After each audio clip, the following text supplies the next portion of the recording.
Hope everyone's had a good break, short break at that, and rejuvenated your appetites before we get to lunch. And warm welcome to everybody to this panel. We have a very exciting panel lined up with theme-focused food in and social history. I'm Vasu Reddy and happy and delighted to be chairing this session with you. It's a fascinating set of insights focusing on, shall we say, global networks of food and their meanings, the social, the cultural, the political, but also food items in some ways. And we have two very interesting presentations. I noticed, Palash, you have joined us, and are you able to hear me?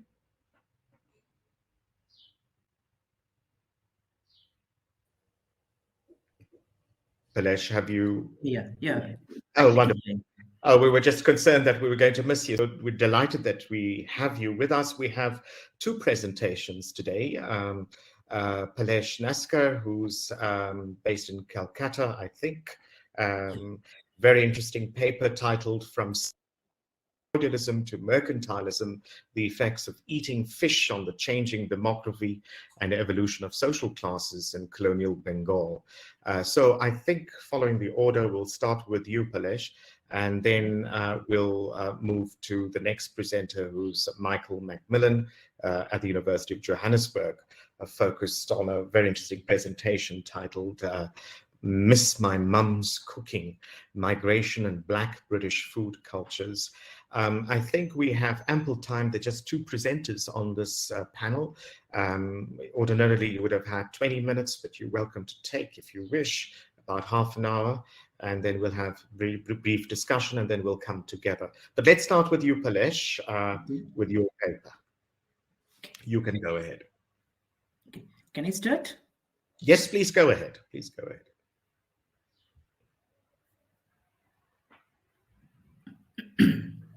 First of all, thank you. Good afternoon, everyone. And my paper is about eating fish habit of Bengalis. And the title of my paper is From Semi-Feudalism to Mercantilism. Eating fish habit of Bengalis created new trends in demography and evolution of social classes in colonial Bengal. Bengalis' identities are attached with fish and rice. It says in Bengalis like mache bhate Bangali. For environmental identity of Bengal, also known as river-oriented Bengal, it can apply for West Bengal and Bangladesh both. After partition, they were separated. In colonial time, both were existed as an undivided Bengal. From the ancient time to present day, fishes has been playing an important role for every Bengal's life. Though in Rigveda and Arthashastra Kautilya mention about fish, but it was not mentioned as very common food of Indian. Some scholar like Sundarlal Hora pointed out that sometime it could be used as a supplementary food during the food shortage, famines, and the time of natural disasters. Over the time, this supplementary food became one of the regular popular food items to the Bengalis. Being a river-oriented plain land, Bengal had lots of water bodies to produce fish as enough food for the locals. It was a convenient option to catch fish and fulfill their regular protein diet. The available amount of fish and fisheries could easily attract every Bengalis to consume it. This livelihood option of food became merchandised during the British rule in colonial time, India. When British East India Company achieved the right to collect the land revenue of Bengal Presidency, obviously it's include Bengal, Bihar, and Odisha province. They included each and every public and private water bodies under the Land Revenue Department.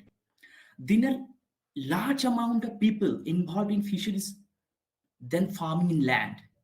Therefore, this targeted to enlarge their area of tax collection and increase the total amount of tax collection.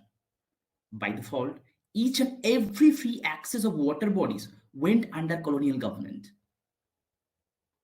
This started list out of those water bodies to the private owner instead of a fixed amount of tax per annum. It became a private property rather than a public property. In the meantime, fish production became a profitable business in Bengal. Different delicious fishes became more popular to all the classes of people. In the first half of the 19th century, estimated 85% of Bengali population consumed, and Calcutta got more importance as a growing large fish market. Different caste and class people of Bengal were getting involved in this fishery sector either by their consent or against their consent to fulfill a large amount of demand. This marketization of fish also had changed the caste and class-wise demographic configuration of Bengal. Now, I definitely, before I move forward to my next portion, I should think about the fishing history and definitely the how it became a mercantile. Okay, then fishing was one of the primary occupation of some caste groups in Bengal and Odisha since about 600 BC, and this continued even during the Pal dynasty of Bengal. During the Pal dynasty, it was mainly the Koiborto caste who worked as fishermen. They used to reside throughout the region now constituting Bengal, Odisha, and Bihar. This group of people used to fish in khal, wheel, and local inland water bodies, and they had free access to fishing in the inland water bodies. There is no mention about their sea fishing knowledge. There was one important indication of fishermen organizing themselves in the course of the Koiborto rebellion and insurgents against the oppressive ruler Mohipal II of Bengal. Apart from these insurgents, there is hardly any historical evidence of the solidarity and bonds among fisher people. Besides, their activities did not seem to have any major effect on the socio-economic structure of contemporary Bengal. Whether my knowledge goes, so far my knowledge goes, most probably the medieval Indian Bengali literature like Chorchapat has also mentioned about fishing and fish people, but they didn't mention how the Bengalis use the food. Okay, then from the 18th century onwards, fisheries are included as state subject in the revenue system of Bengal presidency. During this period, the British East India Company tried to maximize their tax collection from different sectors and started to expand their rights over all resources in colonial India. Hence, along with land, the revenue system of the late 18th century, colonial India was also extended to inland water bodies. The Regulation 27 of Permanent Settlement Act of 1793 had given right to the Jamindars over inland fisheries as their shire income. More specifically, the bounded area of Jamindar estate gave some sovereign power to the Jamindars to collect revenue from their subjects. This power structure over the Jamindari estate was called shire.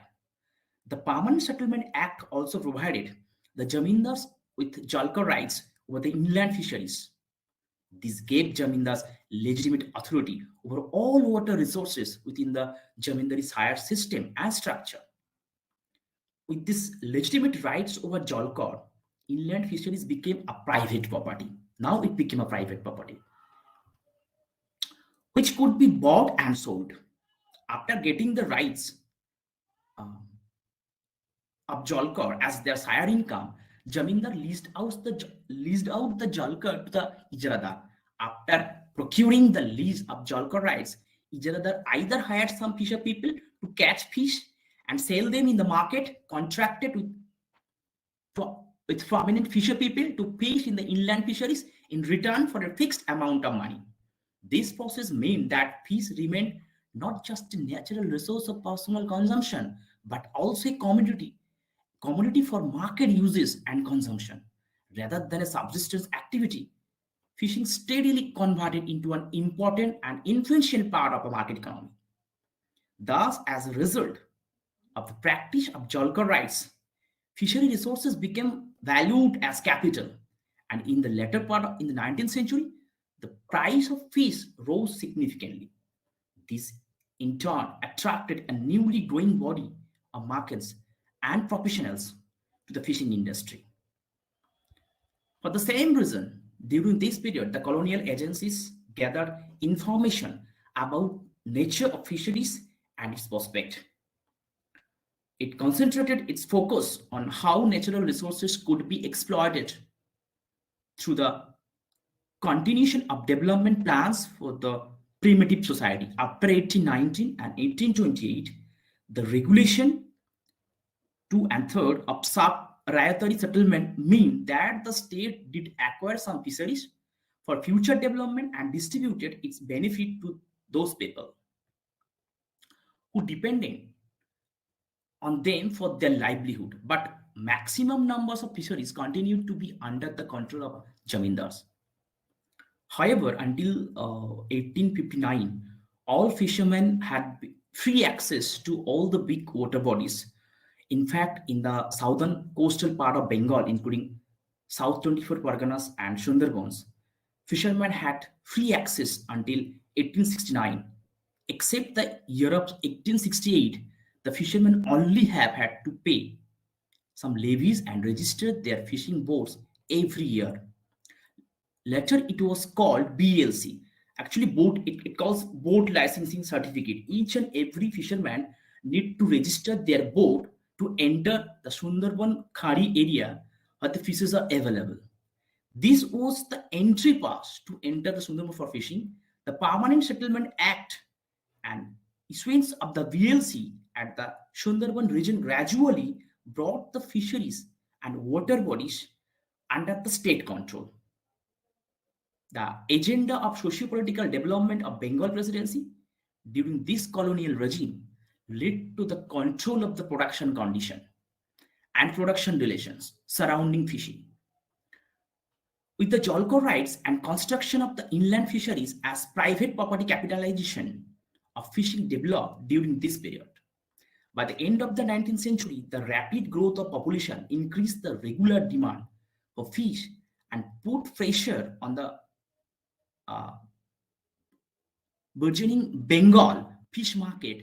As a result, the suggestion of fish preservation to make the expanding fishery system more profitable was put forward. Also in 1894, the fish market opened for the private ownership. When the Jardine Skinner and Company purchased a large jalkor in the East Bengal. Thus, the micronization of Bengal fisheries paved the way for privatized modes of fishing and preservation of fish. In this respect, we should focus on two factors: the growing importance of Calcutta and Khulna as a market and the classification of new fisher people started. This growing importance of Calcutta and Khulna also helped to develop the local fish markets and the transportation. Due to increase the importance of specific fishes like Ilsha, pomfret, and vola, to the middle class Bengalis, fish are consumed by an estimated 95% of Bengal's population by the first half of the 19th century. Over time, fish became a high valued commodity, and fisher people income was increasingly released through wages. This condition attracted other occupational people like Bengali peasants. The majority of peasants became part-time fishers during the rainy season because actually this time they can access water bodies. They can have access the water bodies in Bengal. They caught fish only for their consumption purpose because this class of people actually they were unable to purchase those high valued fishes. That's why they caught fishes for their consumption purpose.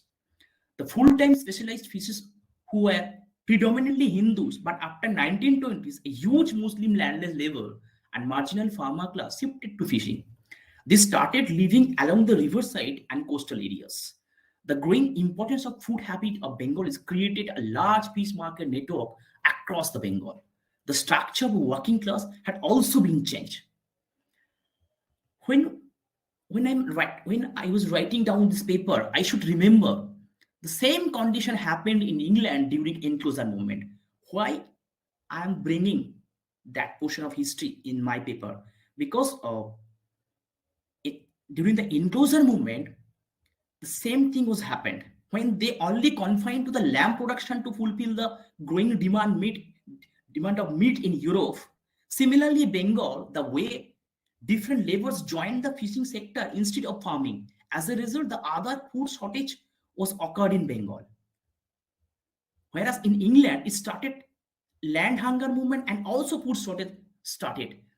So in the end of my paper, I can easily resemble with the movement of enclosure movement and land hunger movement with this kind of the effects of food habits and demographic changes in colonial Bengal. Thank you.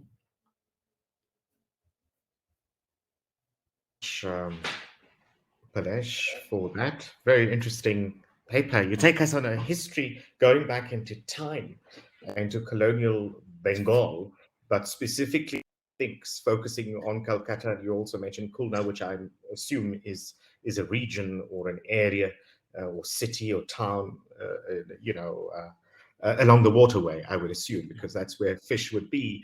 But very interesting paper in terms of the social life of fish in some ways, but also the emergence of fish as you say, a highly valued economic commodity beyond being simply a food item, and how it takes on meaning of capital as well and labor. Fascinating set of insights. I wonder, there will be some questions coming up, but maybe if I could just kick off, maybe for our very broad, diverse audience, if you wouldn't mind sharing, just very briefly at least, a sense of, how shall I put it, where Bengal is in the broader context of India and Calcutta specifically. So a sense of the geography in some ways as we would pick up some other questions for you. Should I give the answer right now? Yes. Okay. And then we'll go to some other questions. Yeah. Actually, there is one question: mercantilism affects Britain. Okay. And does your research touch on the Bengali diaspora in Britain? No, actually, I'm not. All of those questions, if you wish, but go in that order.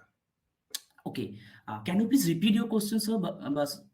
Yeah, so my question is really, thanks for that. I mean, I've just given a sort of a response to what you have, shared with us, but maybe just for the audience, it's a very diverse, broad audience. Give us a sense of Bengal, where it is located geographically in India, in the broader context of India, and it's specifically something because you've focused on Calcutta, which is a capital, and Khulna, where, in terms of the fishing industry specifically and the broad colonial linkages to that. Okay. Yeah. Basically, it's situated in the bank of the Ganges. Kolkata is situated in bank of the Ganges, and actually, the Kolkata is in West Bengal. It's a eastern part of India. Okay, and Khulna is also the eastern part of India, and during that time in colonial Bengal. Okay, and Khulna is it's situated in the bank of Muri Ganga, both are surrounded by the river, and it's a geographically what should I say? It's a rich culture. Actually, they had long before they had the fishing culture. There are lots of fisher people, caste people like Jalia Koiborto and Jele, Keot, and those people belongs to the fishing culture, and therefore when I started my paper to according to this seminar theme, then I thought I should write down a paper about the eating food habit, and then the geographical expansion of Bengal. Like definitely now Khulna is in Bangladesh, and Kolkata is in India, West Bengal. Okay, and my research paper about the colonial time period. That's why I'm conjoining those two parts of Bengal, and it's colonial Bengal, and definitely it's situated in the bank of the the importance bank of the river, one of the Ganges, the bank of the Ganges in Kolkata, Hooghly River, which is called also Hooghly River. And the second one, Khulna, is situated at the bank of Muri Ganga River. Okay. Then the availability of water and water bodies. That's why most of the people in West Bengal, like West Bengal and Bangladesh, they actually they choose for they shifted to the fishing rather than farming in that time. Okay. Anything else? No, that's great. That's great. I have more questions, but I'm sure there are other questions from people who are joining in. I see Michael McMillan asks, does your research touch on the Bengali diaspora in Britain? No, actually, I'm not. My research is not touched on the Bengal diaspora in Britain. Actually, I wanted to touch those people who migrated from Bangladesh to India.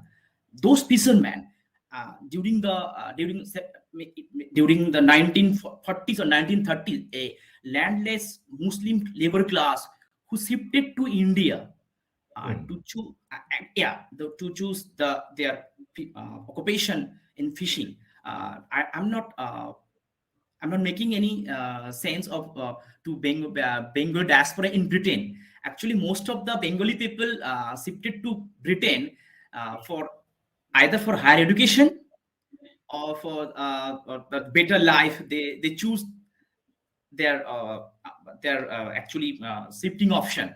But actually, my paper was about to search those people who migrated from Bangladesh to India, and now they are living.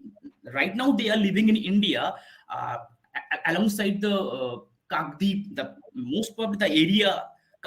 South Chobbish Pargona, in South Chobbish Pargona, I can specific the name of those areas: Kakdeep, Sundarban, and Boshirhat, Sandeshkhali, Najat. Those areas are congested by those people.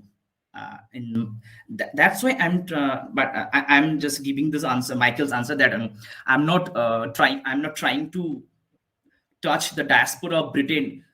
Diaspora Bengali diaspora in Britain. Yeah, sure. So some questions are coming in for you, Palash. Let me just read this one from Desiree Lewis, which says, she says, I think I might have missed this, but Palash, are you trying to trace a connection between the commercial, the trading interest in fish, and the more esoteric connections to fish as a special life form or a non-human life? Is that an aspect that you're touching base on?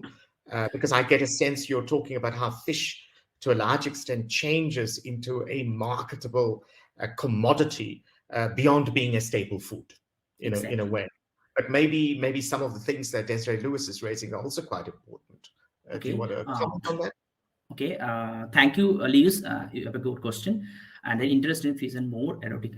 Actually, I want to make this paper like how the food habit, eating food habit, converted the basic occupation of Bengali caste people into a marketized or into a commodity. Okay, how fish became a commodity. Okay, now actually in ancient India, they had their free access of water bodies. When British East India Company entered in Bengal, and they got the revenue, they got the right of revenue collection.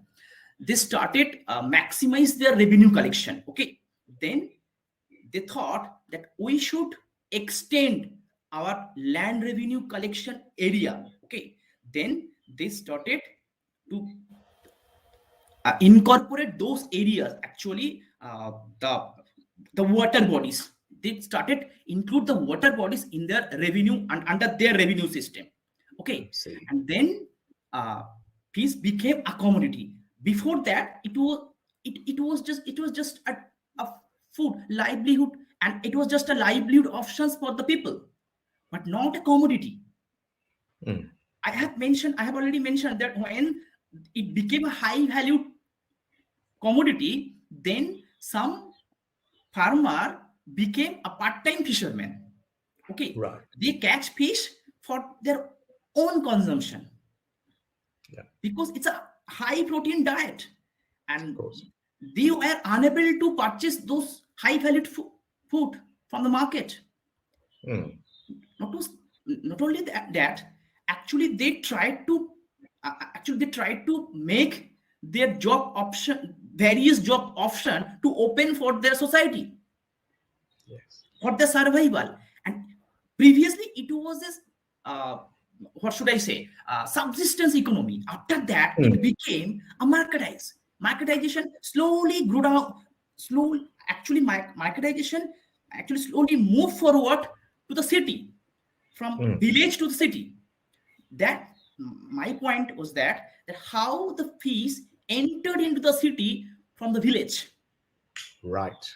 Okay, and this actually we generally usually we studied how capitalism emerged in Europe from feudalism to capitalism. Okay, Yes. that's why I have given the example of enclosure movement in England.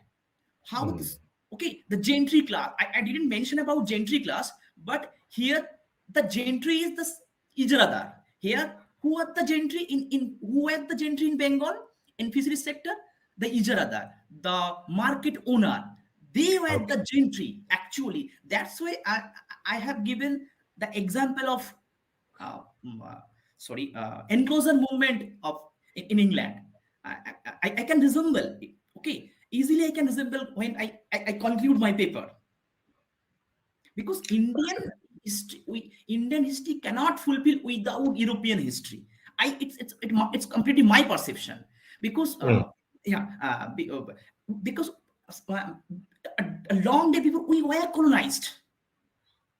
Okay, the colonial minds. If I try to get out of colonial mindset, but I can't. Exactly. Interesting. So it's a wonderful political economy of fish as a staple food, and the kind of meanings that emerge through time and through history and through capital. Very important. There's a fascinating question for you, Palash, from Mapule Mohanatsi, and she asks, can you comment on the species of fish that organize these social, market, and imperial economies? Also, do the species of fish also organize class anyway above the waterline? Very interesting question. Yeah. Beyond the water and in terms of the broader society, I suppose. Okay. Yeah, definitely. Actually, the question about the species of fish. Yeah, I can definitely I can mention the name of particular fish like Ilsha. Okay. Now, today in India, the state government of West Bengal, and there is a conflict between the state chief minister of West Bengal and the prime minister of Bangladesh, Dhaka. What about the conflict? Actually, the conflict started about about the exporting or importing Hilsha fish. Okay, this is a very prestigious fish item in Bengal, both in Bangladesh and Kolkata also. But the species of the this social okay, and there are most of the fisher people who used to fish in Indian Ocean to catch ilsha, because it's all-time high valued fish in Bengal and Bangladesh, in West Bengal and Bangladesh, both sides.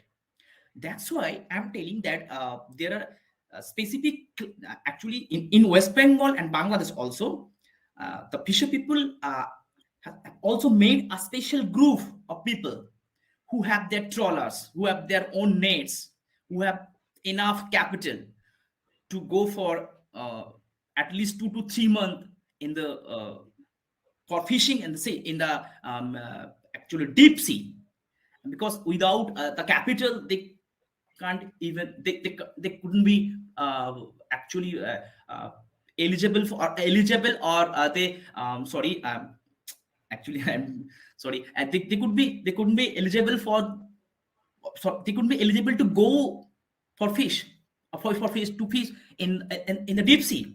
That's why the merchant class and the middle class, higher middle class of Bengali people, they are made by the use of hilsa fish, only hilsa fish. Okay, I think Yeah. Mulas No, that has got your answer. And that's a lovely new question that's coming in yeah, here was from wondering how the changing developing sorry order affected gender relations. If I could add to that, that's a very important question. okay Because the assumption is, well, I mean, I'm assuming the practice in reality, that the people who catch the fish are the men, and the people who cook the fish are the women. I know that's rather simplistic, but to what extent, this industry has altered and changed, recognizing India, as many other countries, are deeply patriarchal, and how that has affected gendered relations, or are there any changes? I think it would be important to get a sense of that. It's a very interesting question, and fortunately I have a paper about fisher women also. So maybe you should kind of tell us a little bit about fisher women. And definitely it desperately affected the gender role in West Bengal. Actually, I belong to the West Bengal. That's why I'm telling you. The participation of fisherwomen in this sector is very strong. Nowadays, I can assure all the people, I can assure you that maybe there are 10 to 15,000 fisherwomen who runs their family by their own income. Okay, and they don't care about feminism. They don't care about women's rights. They talk straightforward. I want it. That means I have to own it. This is their ideology. And definitely, when fishing started, the fisherwoman was there. Actually, they were the associate people of fishing. They were the associate. Okay, and these associate people always there. Actually, they collect fishes, and they are vending fishes in the villages. They were the fish collector. Nowadays they are also a fish collector. They are the fish vendor, and now they played an important role for fish supply to Kolkata and Khulna, in both these areas. And definitely fisherwomen have more right in their family than any other woman in India, in my perception. They have enough right in their family. They are the boss. Fisherwomen are the boss in their family. They don't care about the society. They think about themselves and what are they are living their life in their own style. They are continuously challenging the Indian patriarchal system. They don't bother about the civic society. They don't bother about the culture. One thing they know, that I have to earn to live, and our only livelihood option is peace. And nobody can nobody can throw us out from the sector. They don't care about the government policies.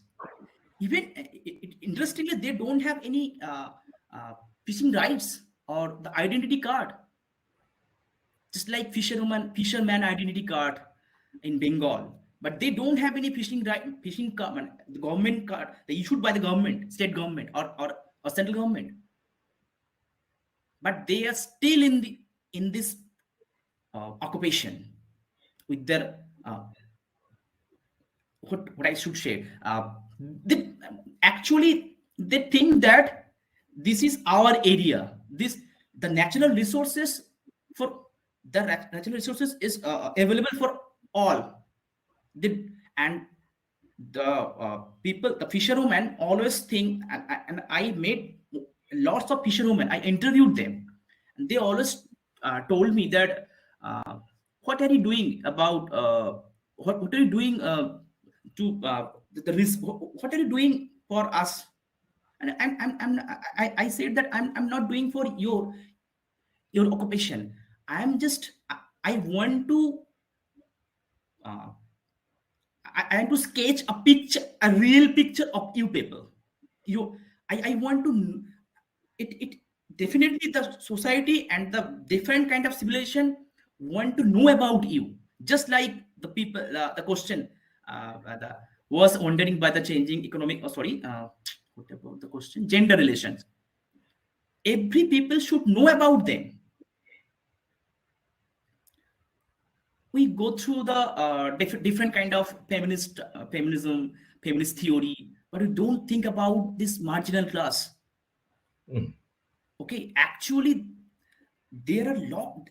If we if we clearly follow them, then we can easily make a different kind of theories, how they live in their real life.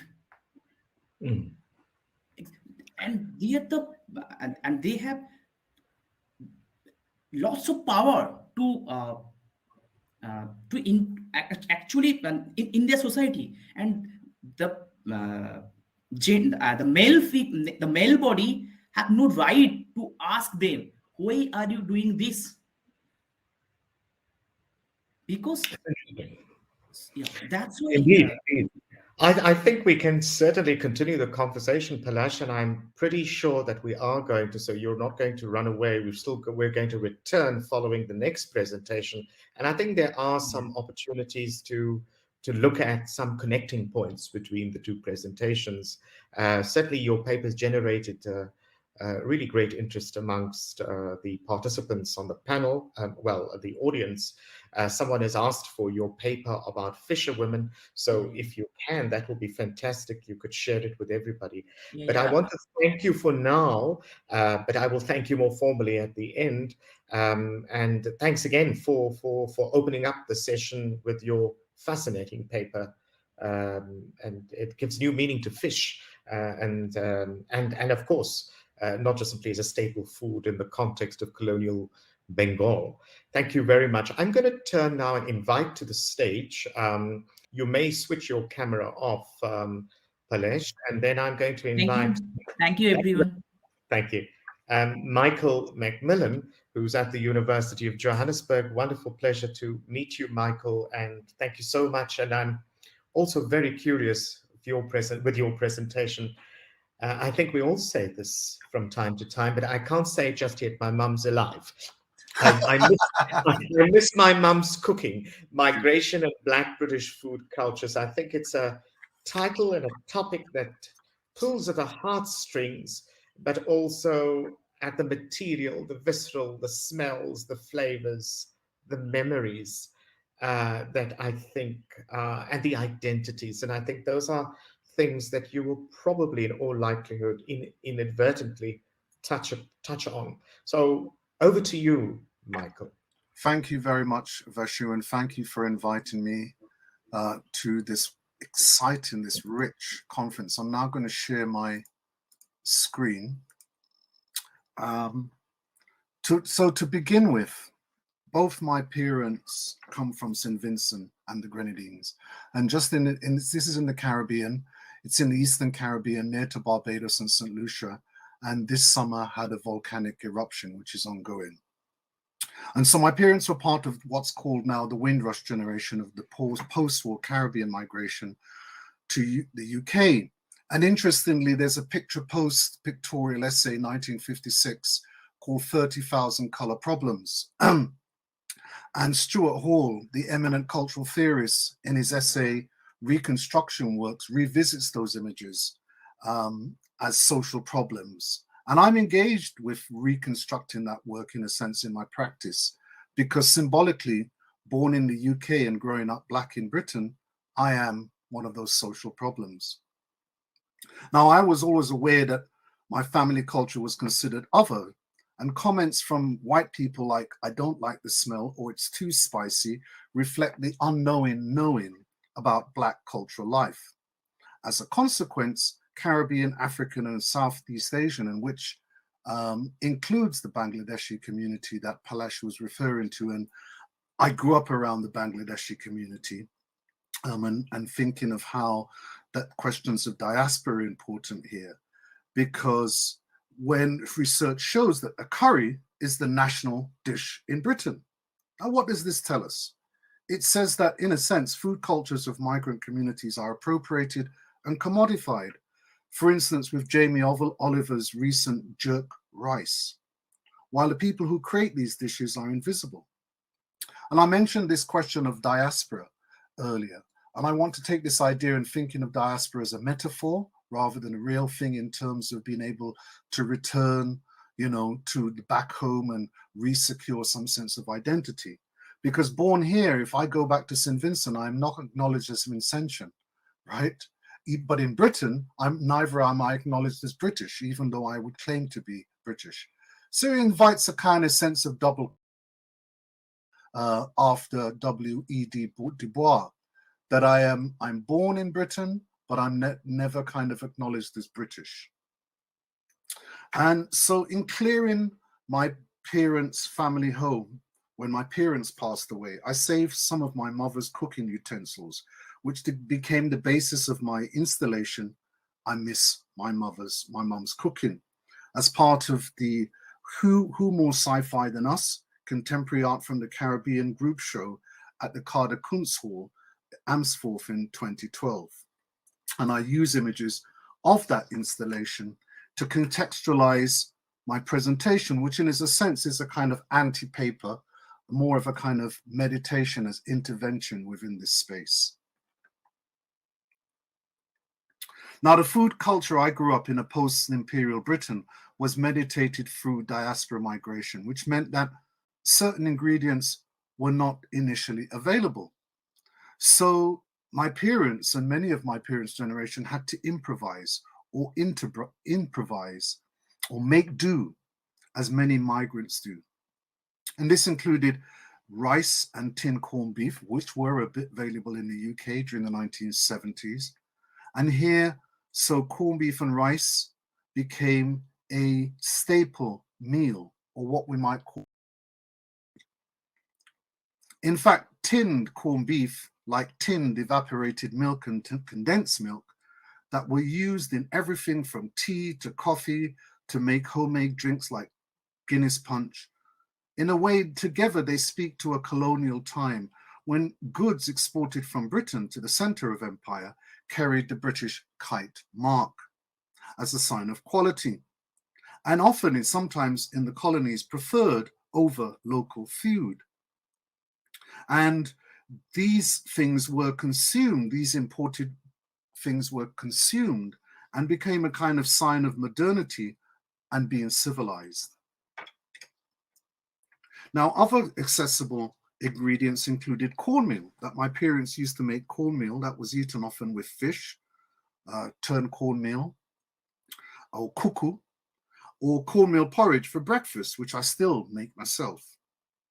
Other ingredients like okra, breadfruit, saltfish, and provisions or ground food like yams or sweet potatoes or edo or tanya, dashin and cassava, depending on access to shops and markets where there was substantial Black settlement in London, Birmingham, Manchester, Leeds, Bristol, etc.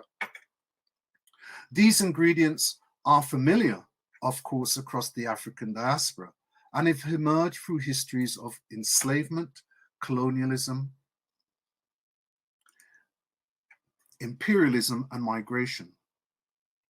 Now, for instance, saltfish dishes are popular today across the Caribbean, but the fact that they were as well in Spain and Portugal even to today, and they're variously called, saltfish is variously called bacalhau or bacao or bacalhau, is that these European nations were the first slave owners. Codfish, caught from Nova Scotia in northern Canada, was then doused in salt to preserve it. Slave owners initially salted fresh fish to prevent the enslaved eating it on Caribbean plantations, but eventually became part of their diet, along with other discarded meat and fish that the enslaved made do with local ingredients like coconut, hot pepper, and herbs. They created these delicious dishes like pigtail soup, souse with pig trotters, black pudding with pig's blood, and stews and soups made with cow foot, cow testicles, cow skin, oxtail, tripe. There's also chicken neck, chicken back, and fish head. Now, of course, there is curry goat, which is often served with rice.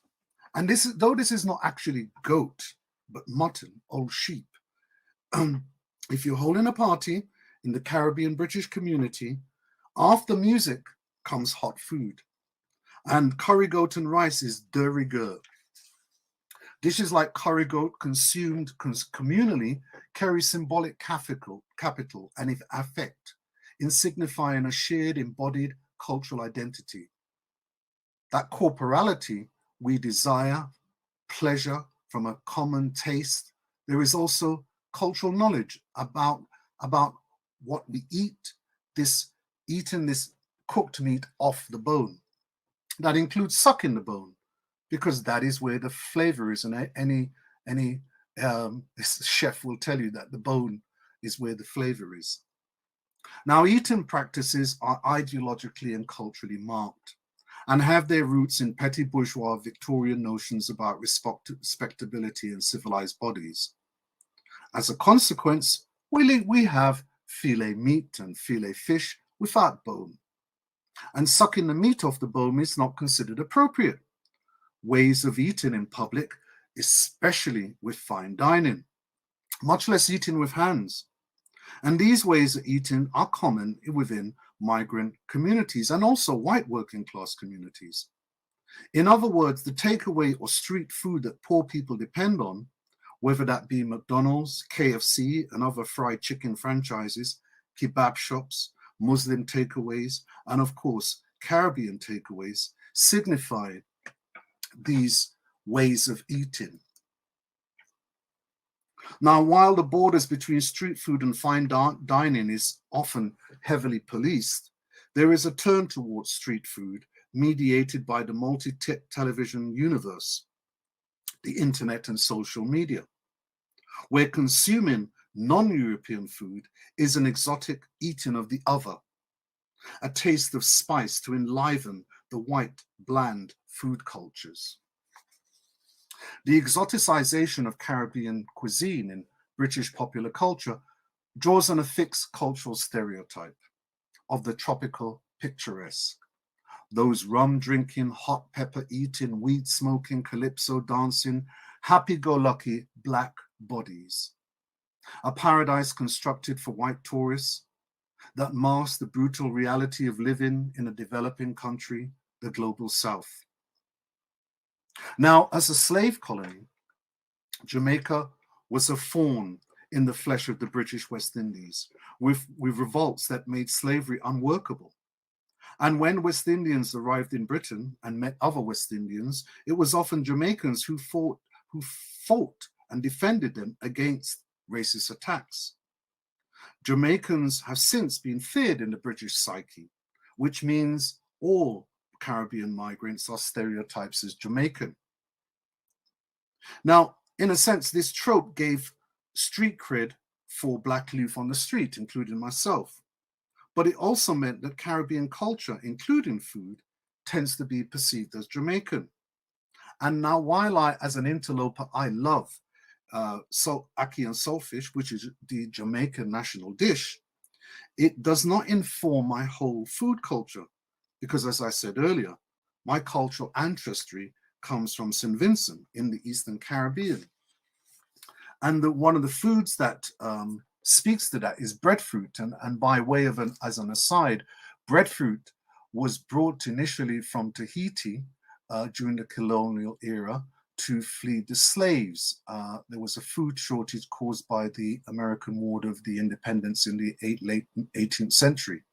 Interestingly, the first breadfruit was brought to the Caribbean by Clapton Bligh of the Mutiny on the Bounty fame. So in that ship on that Hollywood film that you see are breadfruits that were brought to initially St. Vincent, and the first breadfruit to be brought to the Western Hemisphere is actually in St. Vincent, the Botanical Gardens in St. Vincent. And breadfruit now is a staple food across the Caribbean, but particularly in St. Vincent, where it's roasted or fried, and it's often eaten with meat and fish. Now, the turn towards diversity, often more symbolic than real, is also marked by the emergence of Black TV chef celebrities, such as Rusty Lee, Ainsley Harriott, Levi Roots, to mention a few. The intersection of race, gender, and ethnicity, they have had to play up to or negotiate this tropical picturesque trope to be accepted as authentically Caribbean, even though they may be born in the UK, like myself. And because Black people living in Britain are not considered necessarily British, just look at the whole discourse of Brexit, their food cultures, their music, language, style is not seen as transformative in British society, where popular culture has been creolized by Black British communities. And this term creolization is really quite important in thinking about the ways that European cultural practice have been Africanized with a sense of different African grammar and rhythm.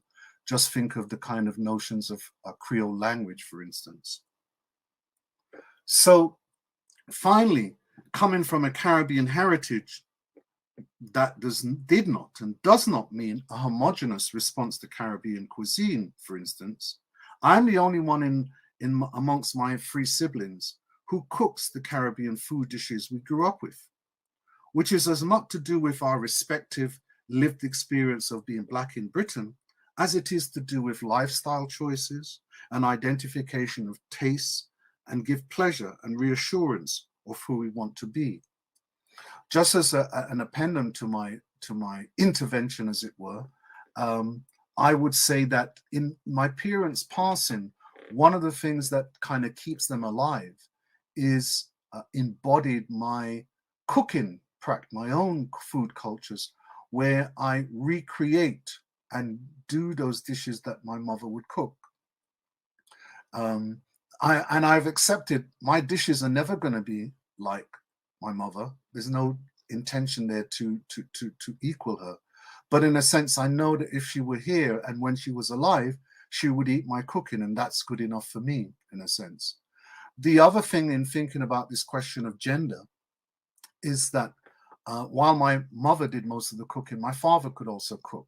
So I learned from him and his example that men also cooked. And I've embraced that. And cooking for me is an expression of love, particularly cooking for other people. So that is me. I'm going to end there, finish my show. Wonderful indeed. Thank you. Thank you so much, Michael, for such generous ideas. I mean, both the personal, the material, and indeed, I think you cannot, when you talk about culture, the political as well that surfaces. Yeah. I think questions will come in. I think people are digesting, if I could use the food metaphor, and processing, chewing on it, if I could, be mischievous. Yes.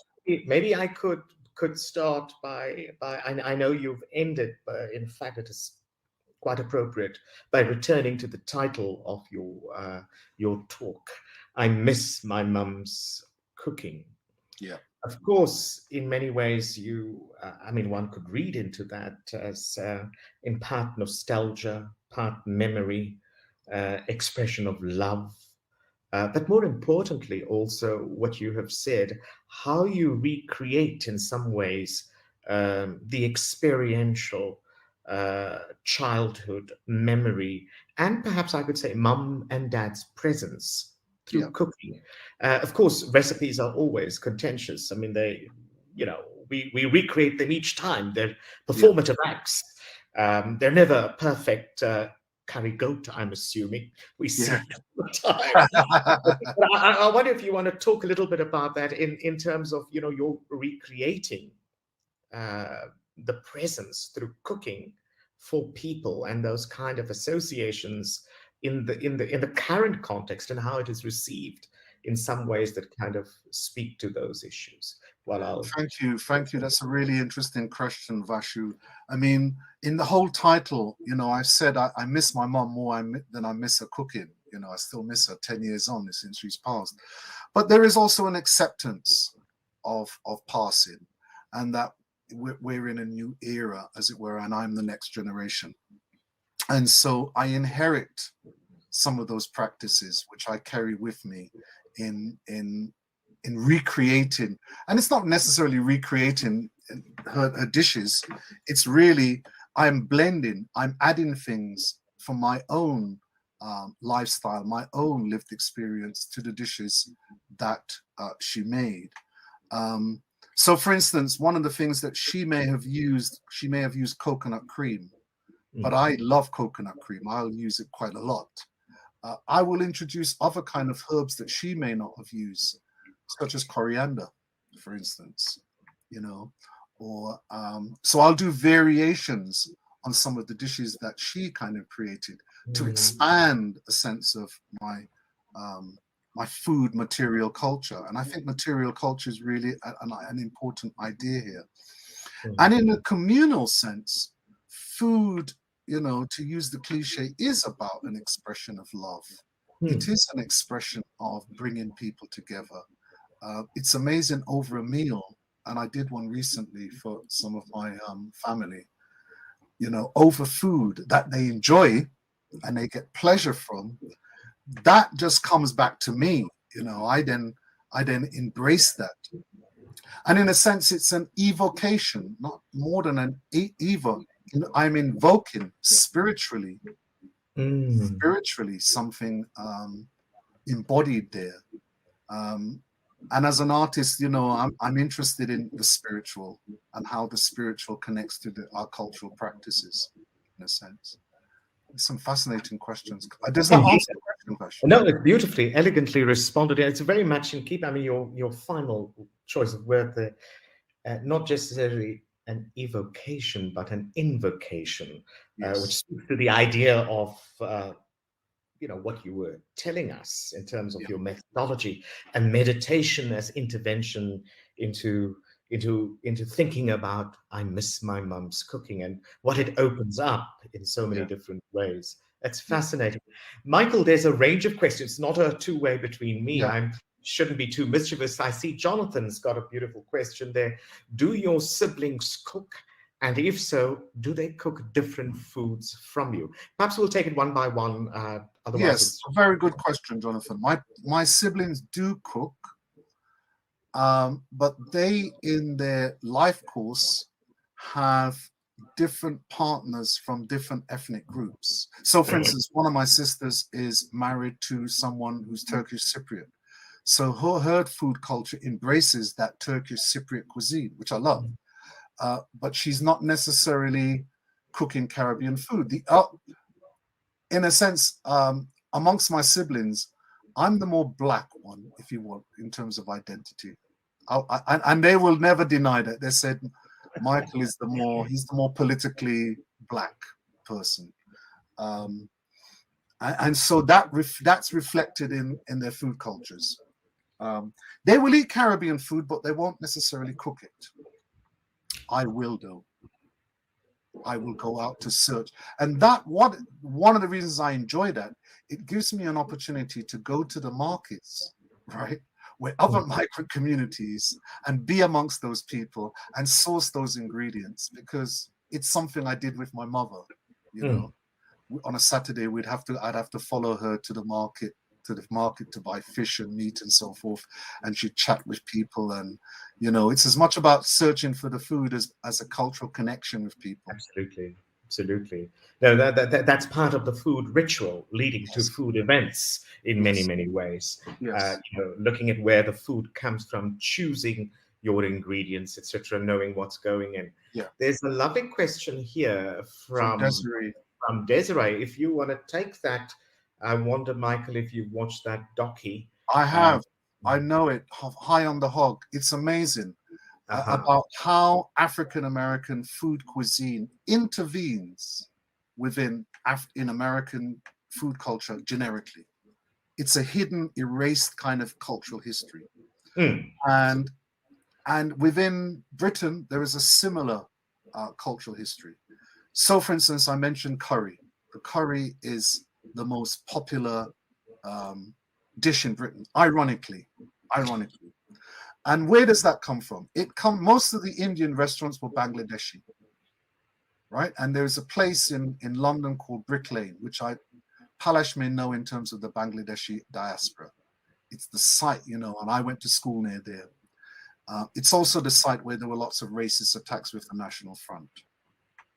But what was fascinating is how the Bangladeshi chefs created a dish such as, there's a special dish they've created just for the English palate. Because they were aware that the English can't take pepper, and they, spicy is a euphemism that it's too hot. The dish is called Rogan Josh. Okay.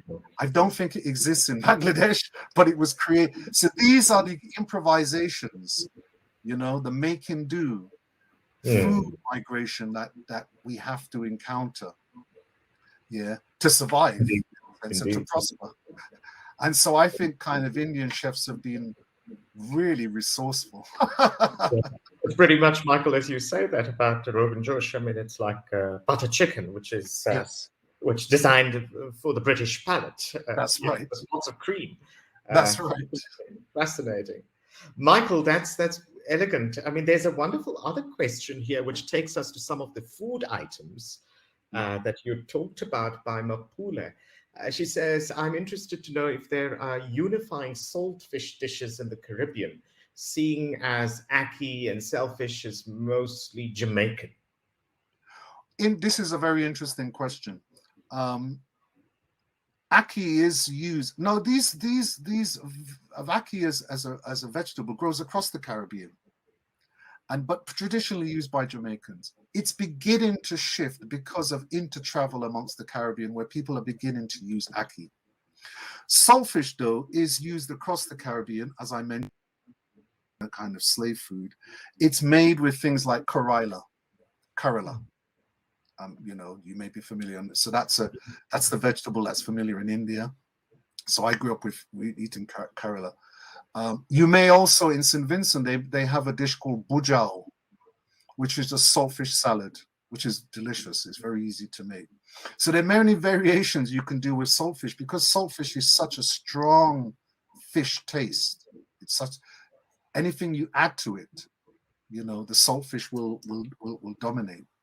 And hence, in Europe, you find saltfish. It's called bacalao, but you also find it elsewhere. And I'm fascinated through some of my work, traveling across the diaspora and discovering, for instance, how different dishes emerge, their kind of interconnections. Absolutely. That this idea that there might be something so essential or definitive about a particular dish might have particular inflections in other regions, other contexts. And that, we tend to exceptionalize certain things, and we realize across these transnationalities that there's certain flavors emerging that you might identify in another zone. Zones of taste, as they talk about. Zones of taste, yes. Zones of taste. There's a lovely question here from Kimmy, which says, thank you, Michael, for sharing with us. Apart from yourself and family, who else do you cook for? That's a rather personal question, but I think it's also an important one in what you talked about. Well, my partner, I cook a lot for my partner and my stepchildren and my son. So whenever I'm around my partner, I'll just take over the kitchen and I'll just cook. And she allows me to do that, and I'll just cook. And I know quite a few other men, black men like myself, who just cook. They do the cooking in the home. Yeah, actually, yeah, absolutely. So and I've got an applause. You've got an applause. That's incredible. Just to turn maybe slightly, sorry if I've cut you short, Michael. I just wanted. I mean, you've talked a lot about breadfruit, and I mean, is it? It's tropical, I would assume. Yes. Is it similar to what is also known as jackfruit? Is it similar? Very good question. It's not. It's the same shape. It's the same shape, same size as jackfruit, but the texture is very similar. Although jackfruit is a bit more moist. Right. Breadfruit is harder. What you have to do, you have to roast it to bring out the moisture in it. Jackfruit now is interesting because, you know, in terms of Western cuisine, they've discovered jackfruit. So now, because with this turn toward veganism, yes, you have jackfruit as an alternative to meat because it has a similar texture to meat, yes. And so you have fleshy curry. That's right. It's very fleshy. Breadfruit doesn't have a similar fibrous texture, but there is a turn now for people to valorize the health benefits of breadfruit, and so, you know, it validates the kind of old knowledge that I kind of grew up with, the things that I cook, which are actually good for us, beneficial, such as using Corilla. And someone might say, oh, Corilla, let's go and search for that. Corilla or Caracy is a blood cleanser, cleanse the blood. That's the kind of benefit of it. So medicinal properties. Properties. Central to that. That's wonderful. Yeah. Well, your co-conspirator on your panel, I think, is making a very interesting intervention, and I'm going to invite Palash to come on stage. You can just put on your camera and then you'll automatically come on stage, Palash. And Palash says, do you think that the diaspora and migrated food cultures need to incorporate psychoanalysis to go back to memory?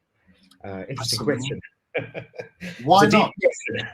Yes, why not? Because one of the interesting things for Palash about the diaspora in terms of a transnational kind of network is that sometimes the people, so for instance, the Bangladeshi British Bangladeshi communities are probably more Bangladeshi than the people in Bangladesh.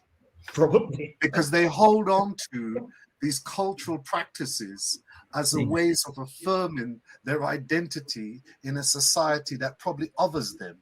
And I find it fascinating that Bangladesh has probably moved on through globalization, has moved on some way. The people, and that's the same in the Caribbean. I think that's the migrant narrative in a sense. That's fascinating. Who would have thought of Michael and Palash, you know, across the geopolitics, there are some interesting connections, but I picked up others both of the presentation. I mean, any response to that, Palash, to what Michael has, indicated as a response to you? Yeah, definitely. Bangladesh is now they are migrating. Nowadays they are migrating in another countries like Italy, France. Okay. And a few days ago, I read in newspaper that 200 Bangladeshis are tried to enter in Italy. Okay, actually in their culture, and I wanted to mention that the psychoanalysis can exactly trace the point why I am remembering my mother's cooking. Okay, the psychoanalysis can explain the what I'm trying to be in my existing culture. Okay, if I'm an Indian, if I'm trying to migrate in Britain or Cape Town, okay, then after a long time and stay in South Africa or Britain, then I'll be remembering what I should do right now because I am an Indian.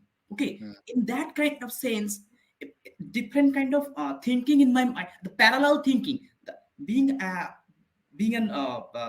citizen of Cape Town, a British citizen, then I will be thinking about myself. What is what is the identity of myself? Okay, I would be suffering to search for my own identity. Okay, Yep. that's why I was asking you that you need to incorporate the psychoanalysis theory, because Yeah. yeah. Can I Yes. just Yes, yes, can I commit a bit of heresy here? yes, please do. I like that. Instead of this psychoanalysis as the kind of very Eurocentric frame of reference, let's just think about what we already know in terms of spiritual connections. And when I say spiritual, I don't mean religious. You got it. I mean the emotional. Yeah, and the definitely spiritual, emotion, the spiritual things that connection. we already do in connection with our ancestors. And Toni Morrison, the great African novelist, had this idea of called rememory, which is that in a sense you remember fragments of things, but they're not complete, they're fractured. But you have a right to bring them together creatively. Yes? Completely. Yeah. And I think we do that. We do that in a sense. We don't have the complete story, but we have elements and we go with that. Well, I mean, there's never a complete story. There's never a complete story. Trying to sort of track and trace and find connecting points, which is really fascinating. There's some questions coming up, but I just wanted to, before I turn to Desiree and Jonathan, I just wanted to, I mean, there are many sort of converging points in the two presentations. It's fascinating. And one of them is certainly fish. Well, I mean, Palash, you talked about fish, and of course, you range. There's several types of fish you raised. I think pomfret you've highlighted, but particularly in the case of Michael, the saltfish and the codfish. I mean, maybe this is really mischievous of me as a facilitator of this conversation, but I wonder if you could talk to us a little bit about. I mean, I'm sure there's a gazillion recipes.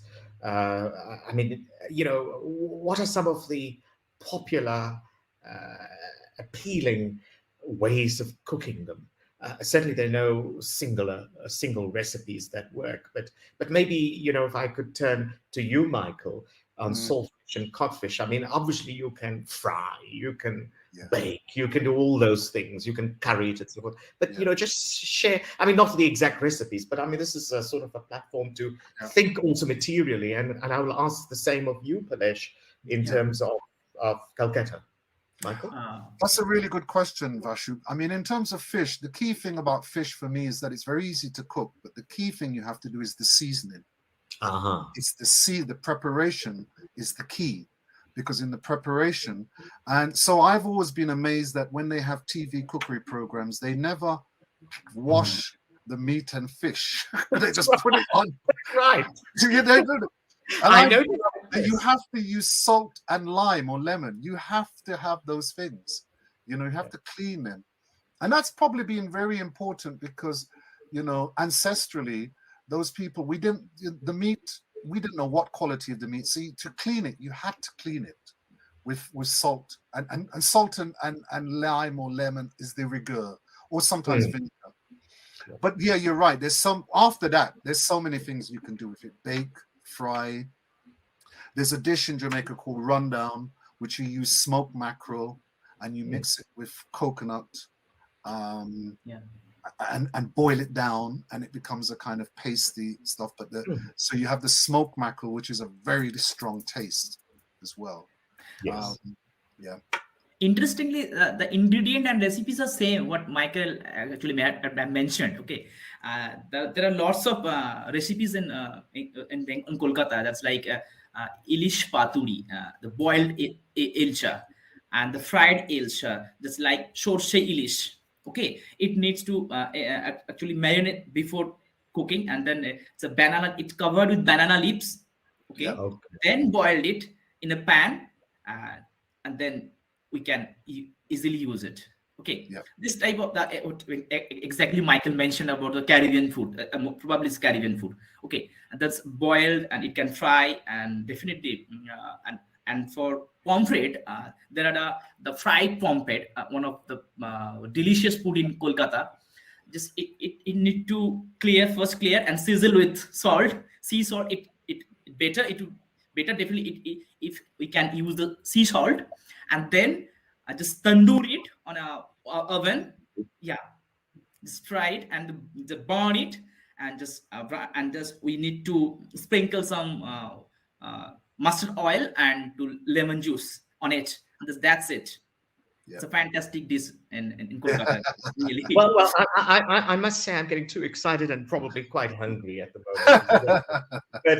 But I think we should whet our appetites a little more. There's some fascinating questions here. Desiree has asked, having studied in the UK and with other Black foreign students, cooked amongst British students, I found especially aggressive, hostile responses to the cooking smells of Blacks. That's disappeared. Never encountered quite such extreme responses elsewhere in the North. Yep. Is this a particular British expression of racism, do you think? I'm assuming, Michael, that's directed to you.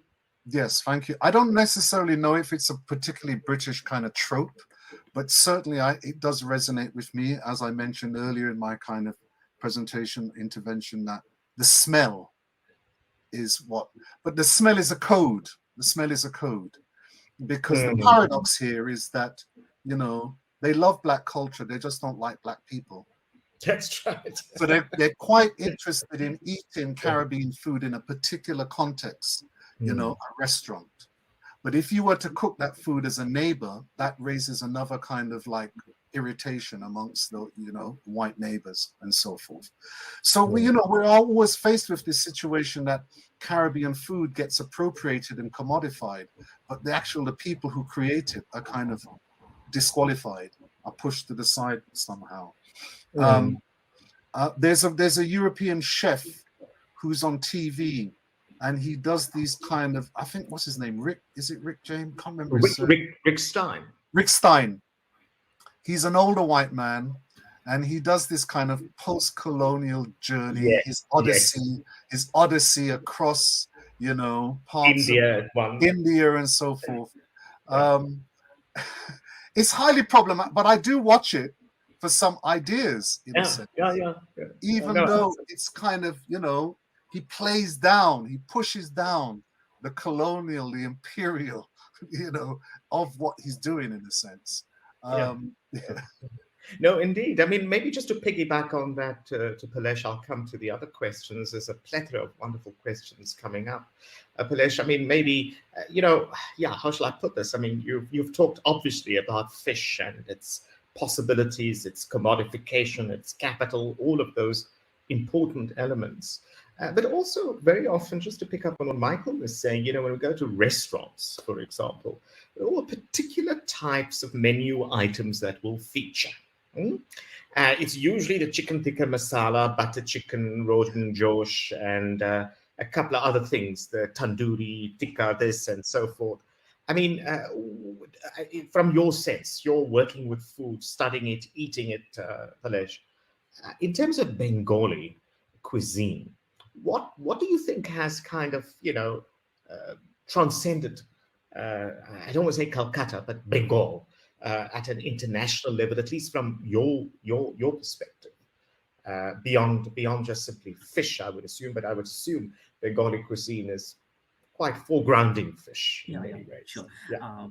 Actually, the recipes you have mentioned, just like actually Mughlai item, basically. Okay, am I not? Okay. Yeah, Mughlai item. And Bengali cuisine, I have to mention there are different kind of people who are using the different kind of the recipes. Okay, basically, all Bengalis are using that one ingredient. The common ingredient in every Bengali you can find, that is cumin. Okay, that is cumin, and the recipes and the spices are very different from each. Actually, different to each different family, because the poor people, they use all to cook fish like with just oil, salt, and turmeric. Okay, and the middle class people who are using just like cumin, and then black cardamom, just black cardamom, and just like yogurt, the middle class man. And the upper class people, who upper class Bengalis are using just like olive oil, the extra virgin olive oil, okay, and then not salt, actually particular rock salt. They try to use rock salt, olive oil, no turmeric, no cumin seed, just a little bit of grated coconut. Okay, and another class of people who are more concerned about their health, they just boil the fish in water and sprinkle some salt, just try to have it. Just like that's fascinating. It's indeed fascinating. Yeah, that's the different style of use different style to use their actually spices. Okay, Bengalis are most actually they like more spice in their food, but there are different kind of people in Bengal or in Kolkata. Definitely, they are using different style to cook their food every day, just like fish. And then I have mentioned that like the fish like bola. It's a delicious fish. Most of the people they do that, just clean the fish and then marinate with hang yogurt and just put it into a fridge after a 1 day, then overnight marinate that, then they get overnight marination, then try to just grill it. Okay, and who doesn't have grill? Okay, they try to burn on a actually the oven, like mud oven. Okay, mud oven, just and the cow dung with cow dung, by cow dung. That kind of people still they are living in Bengal and Kolkata also. Basically, the slum areas are using this kind of items. Okay, but then how would I classify those people who are using pieces in their everyday life? Okay, that's why I try to understand their mentality. What are they thinking about their cooking? They don't have any they don't think about sanitization, First of all, we have to think about sanitization. Okay, then in our family, what should I do? Then bring the fish from the market, then it should clean clearly, then with a salted water or a purified water. But they are not doing that. They only think that we have to have it right now, right? By hook and crook. That's interesting. Thank you very much for responding to that one. Let's turn to some of the questions. I see Jonathan posed a question to you, Michael. Is there a migration of memory of your mum each time you reconstruct and cook one of the recipes, a kind of ritualizing of memory and memorialization of mum, indeed a spiritual experience? Yes, it is. It is. I have a shrine in my home. And so the recent person who was like my mother was my aunt. She passed away to COVID. And so in remembering her, I make offerings of little. So anything I'm cooking, I'll make a little offering. So I've made an offering to her this morning. And that's the spiritual kind of connection, I suppose, in some ways. But also to add to that, I've discovered other. So now I use turmeric. Yes. And I make turmeric myself. And I ingest turmeric, not only in cooking, but I consume it with apple cider vinegar every morning. It's raw turmeric. Yeah, so I use turmeric, and turmeric is very beneficial. Yeah. But also, I just wanted to pick up on Palash, because when Palash was talking about the class inflection, the intersection of class and food, I kind of resonate, because I'm thinking, well, We also have a similar phenomenon going on in the Black British communities because, and I don't want to stereotype the Black working class, but it's about convenience. So fast food, McDonald's, KFC, all those fried fish kind of fried chicken franchises. It's cheap protein because the food ingredients I mentioned are quite expensive. And so you have to be quite committed to sourcing them. You have to know where to source them. And yeah, they cost quite a bit. Interestingly, now you have major supermarkets like Sainsbury's and Tesco, which are now stocking, yam, sweet potato. They have their so-called ethnic section, and they're competing with the other suppliers that we would normally kind of go to. And a time now where we in this country are faced not only with COVID, but the consequences of Brexit, where we're talking about food shortages, physical food shortages. One has to, in feeding your family, you have to be very pragmatic.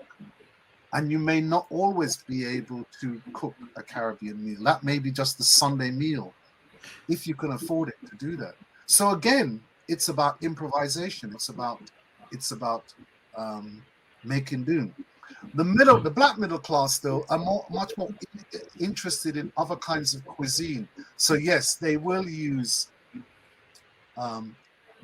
extra virgin olive oil. They really use pink Himalayan salt. Pink Himalayan salt. Okay. Yes. They probably would be much more adept to being vegetarian now. There's a turn towards vegetarianism, less meat, conscious of their carb intake. And I may be part of that because even though I've come from a working class background, I would say, yeah, well, I'm middle class now. I embrace those kind of middle class values. So I'm open to that. I'm exposed to that now, so I'm part of that. But I'm always aware of the class dynamics around food, for instance, within our communities and how they play out, how they express. It's fascinating. So, yeah. Are we frozen?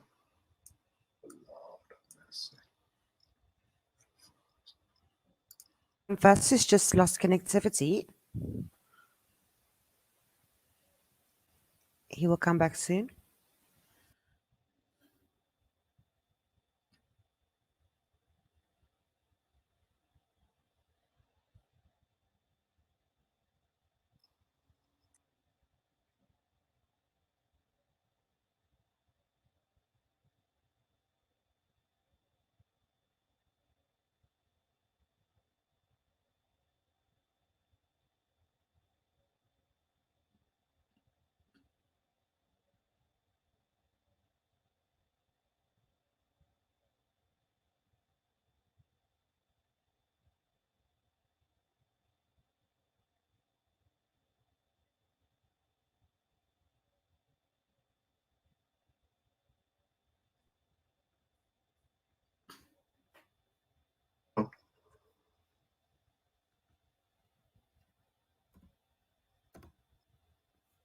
Can you hear me, Palash? Yeah, I can hear you.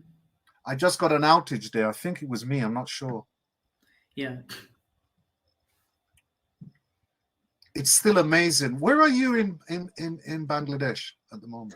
No, I am from Kolkata, West Bengal, India. Okay. Yeah. Okay.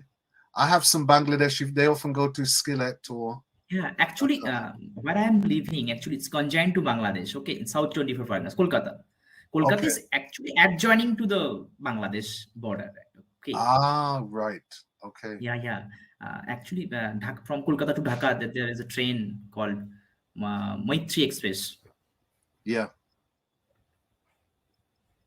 Someone else is joining here. Yes, in the absence of my colleagues, I thought maybe I should ask the two of you if you have any final comments to make. I see that we are at the end of our session this afternoon. Any final comments maybe? This is Lebu Mletsane, one of the co-hosts. Thank you. I'd just like to thank Palash, Vasu for bringing this, coordinating the panel together. It's been enlightening. I've learned a lot, and thank you all for the questions from the participants. You know, it's food for thought. I also thank to Mr. Michael and Dr. Vasu and all the participants are here who have questioned me, and all the questions are interesting questions, and thank you very much, all of you. Yes, thank you very much both for a very fascinating, rich conversation. And I think now we will go away to relaxing session, meet and greet, or have lunch and be back at 2 o'clock this afternoon. My apologies. For our first keynote. Okay, Vasu is back. Sorry, it was just it's not a load shedding what we're having in South Africa.